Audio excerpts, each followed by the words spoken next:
Hi friends, வாழ்க வளமுடன். இன்றைக்கி அந்த உருளியில் வந்து பூவெல்லாம் போட்டு வைக்கலாம் அப்படின்னு சொல்லிட்டு வாங்கிட்டு வந்த மலர்கள் எல்லாத்தையுமே எடுத்து வச்சோம். இது வந்து டேலியோ பூ, ரொம்ப கலர்ஃபுல்லாக இருந்தது. அதுக்கப்புறம் தாமரை பூ, இது அவங்க சொல்லி தான் கொடுத்தாங்க. அம்மா நேற்று பறிச்சது, ஸோ இப்படி தான் இருக்கும் அப்படின்னாங்க. அதுக்கப்புறமா மனோரஞ்சித பூ, இது எல்லாத்தையுமே உருளியில் போட்டு டெக்கரேட் பண்ண போகிறேன்.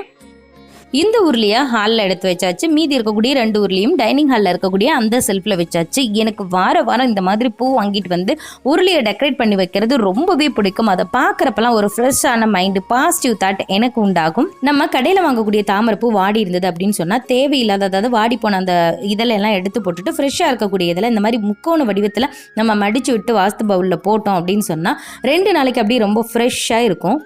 மலர்களை இந்த மாதிரி உருளியில் டெக்கரேட் பண்ணி வைக்கிறது எனக்கு ரொம்பவே பிடிச்சமான விஷயம். நீங்களும் வீட்டில் இருக்கக்கூடிய உருளியில் இந்த மாதிரி டெக்கரேட் பண்ணி வைப்பீங்க அப்படின்னு சொன்னால் கண்டிப்பாக கமெண்ட் பண்ணுங்கள். எந்தெந்த மலர்களை வாங்குறது ரொம்பவே யூஸ்ஃபுல்லாக இருக்கும் அப்படின்றதையும் மறக்காமல் சொல்லுங்கள். தேங்க்ஸ் ஃபார் வாட்சிங்.